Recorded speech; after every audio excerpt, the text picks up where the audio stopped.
There's a game a lot of us were watching closely a few months ago. Big launch, big promises, a lot of comparisons being thrown around. And lately, it feels like it quietly slipped out of the spotlight. Not because it stopped getting updates, and not because the devs went silent, but because something just isn't clicking the way people hoped. So today, I want to talk about what's actually going on with the First Descendant right now, where the game currently stands. Why the player numbers tell a worrying story, and why, even with new updates rolling out, it still feels stuck in a rough place. The First Descendant is a third-person looter shooter built around flashy abilities, sci-fi guns, and unique characters called Descendants. If you've played Warframe or Destiny, the core loop will feel familiar. You run missions, clear enemies, collect loot, and slowly build your character stronger over time. When the game launched, it had massive hype. On Steam alone, it pulled in hundreds of thousands of players at its peak, and Nexon celebrated millions of players across all platforms. But that success didn't last. Right now, the Steam player count sits in the low tens of thousands on a good day. That's a drop of over 90% from launch. For a live service game, that's not just a dip, that's a warning sign. And the reason players left isn't hard to understand once you listen to the community. One of the biggest complaints is repetition. Missions start to feel the same very quickly. Same maps, same objectives, same enemy waves. Nothing is outright broken, but there isn't enough variety to keep players engaged for long sessions. You log in, do a few runs, and realize you're playing out of habit instead of excitement. That's usually when people stop logging in altogether. Progression made things worse. Getting stronger often feels slow and unrewarding, especially in the mid to late game. Players felt like they were grinding because they had to, not because it felt good. New characters looked exciting on paper, but required heavy investment just to feel viable. Over time, that kind of progression burns people out. Balance also became a serious issue. A small group of Descendants clearly outperformed the rest, which meant co-op missions were filled with the same characters over and over. If your favorite Descendant wasn't meta, you felt weaker and less useful. That kills experimentation, and experimentation is a huge part of why looter shooters stay fun long-term. Monetization pushed even more players away. Inventory space and quality of life features felt too restrictive unless you spent money. Cosmetics were expensive, and convenience systems felt uncomfortably close to pay-to-skip frustration. Even players who enjoyed the combat started feeling like the game was working against them rather than with them. Technical issues in social systems didn't help either. Performance problems, early server instability, and poorly moderated chat systems added more friction. None of these alone would kill the game, but together they slowly eroded trust. Players didn't leave in one big wave. They left quietly, one update at a time. To be fair, the developers didn't ignore this. Going into 2026, they've started pushing more meaningful updates. The recent January update added new mission content like breach tracking, which introduces more randomized objectives and reward paths. The goal is to make missions feel less predictable and break up the repetitive loop that players complained about. Balance changes also came in strong. Descendants like Enzo and Jaber received adjustments meant to expand build options and make them feel more useful in different team setups. Weapons and modules were tuned, and melee combat received smoother combos and better flow. These changes show that the team is actively trying to open up the meta instead of letting a few characters dominate everything. On top of that, the developers have talked about bigger plans. More combat modes, wave-based challenges, harder bosses, and improved endgame loops are all on the roadmap. They're also working on progression improvements to reduce unnecessary grind and make rewards feel more meaningful. Story expansions are coming as well, which could help players feel more invested in the world. The problem is that, even with all of this, the game still feels stuck. It's improving, but not fast enough to bring back the massive audience it once had. This is where comparisons to Warframe start to hurt. Warframe didn't just add content over time, it reinvented itself. Massive system reworks, bold design changes, and years of consistent communication built long-term trust with players. The First Descendant hasn't reached that point yet. Right now, it feels like the developers are fixing cracks instead of rebuilding the foundation.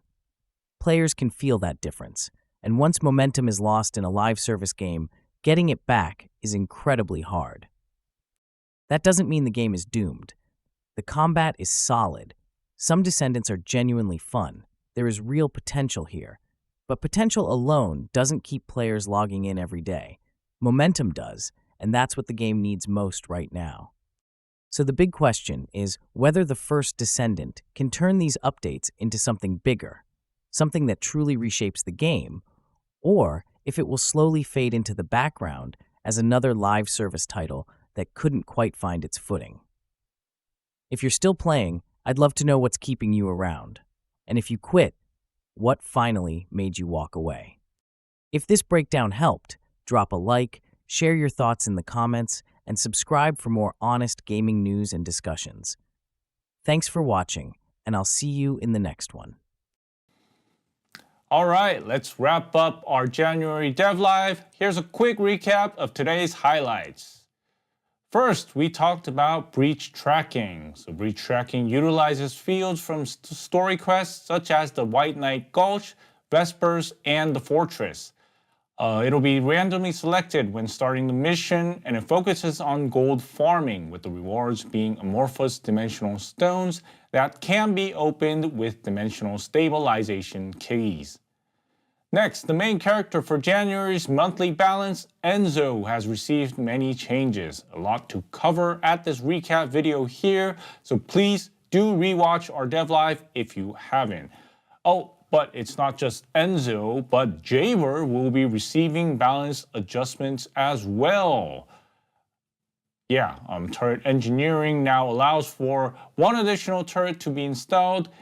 Immediate purge code has been improved to enhance the performance of skill number 3, multi-purpose gun, allowing for a great boost in turret power.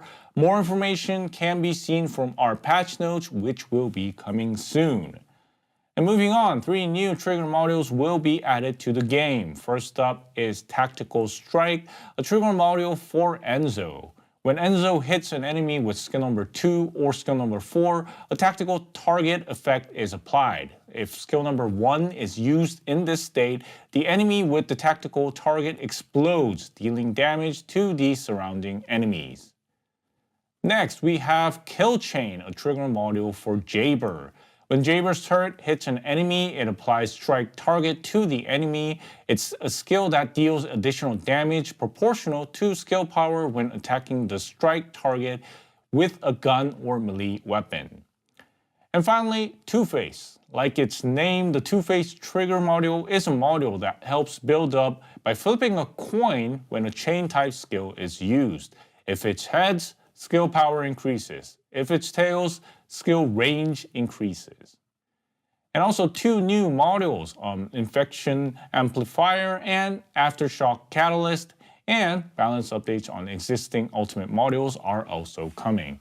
Infection Amplifier is a module that can aim for additional damage increase when used with the infected weapon trigger module. Aftershock Catalyst is a module that allows players to get skill cooldown reduction and MP recovery when used with the Ground Eruption trigger module. And balance updates for Arcade Overlay, Cyclic Amplification, Acceleration, Breach Explorer, Speed Dominator, Chain Reaction, and Firepower Conversion modules will be adjusted. And then we're also changing the unique effects of 4 firearms, which are Greg's Reversed Fate, Afterglow's Sword, Lazestra's Devotion, and Thundercage. Melee weapons will also receive improvements by lowering faction damage and raising the base damage. The defense mechanism will also be modified. This is a lot to cover for our recap as well, so please rewatch our Dev Live or refer to our patch notes for more detailed information. Now let's move on to QOL improvements. Instant cast mode will be added, and players can turn it on or off in the settings gameplay menu. The function to exclude duplicates option in the external components filter will be added as well. And chatting can now be done during trades, and the Axion Field Colossus Pyromaniac will be added to the game. New skins are also coming with the Albion Girls and Celestar skins scheduled for the January 15th update. And since we've covered the idol-themed skins during our dev notes, we've introduced the concepts of the skins coming in February. So, these retro-style dancing night skins will be released for Glay, Luna, Serena, Inez, and Harris. Then we have retro gunslinger and bad blood skins that will be released for Nell, Daya, Bunny, Sharon, Serena, and a male common skin as well. And then we have returning skins released for 2025 Valentine's Day and 2025 New Year will return in January and February. Also an update on the 2025 skin contest winners.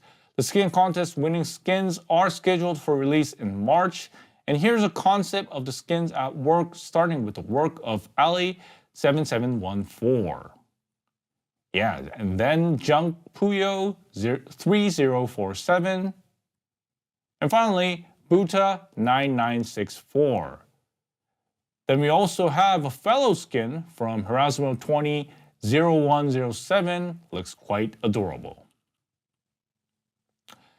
Finally, events. First, we have the A-Girls and Celestar debut event running from January 15th to February 4th. It's an event in which players can earn fan tokens by completing missions to trade them for a fan box or an AMF light stick, Angel of Love spray and name card, and much more.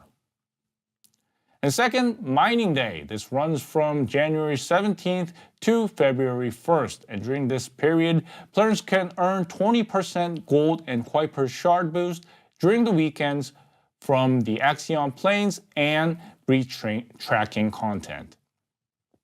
And last but not least, the Unveiled Truth Daya event. This runs from January 29th, a week before Daya's update, until February 17th. By logging in daily, players can earn various rewards that help earn Daya, from Daya's research material, Transcendent and Ancestors module selection box, and much more.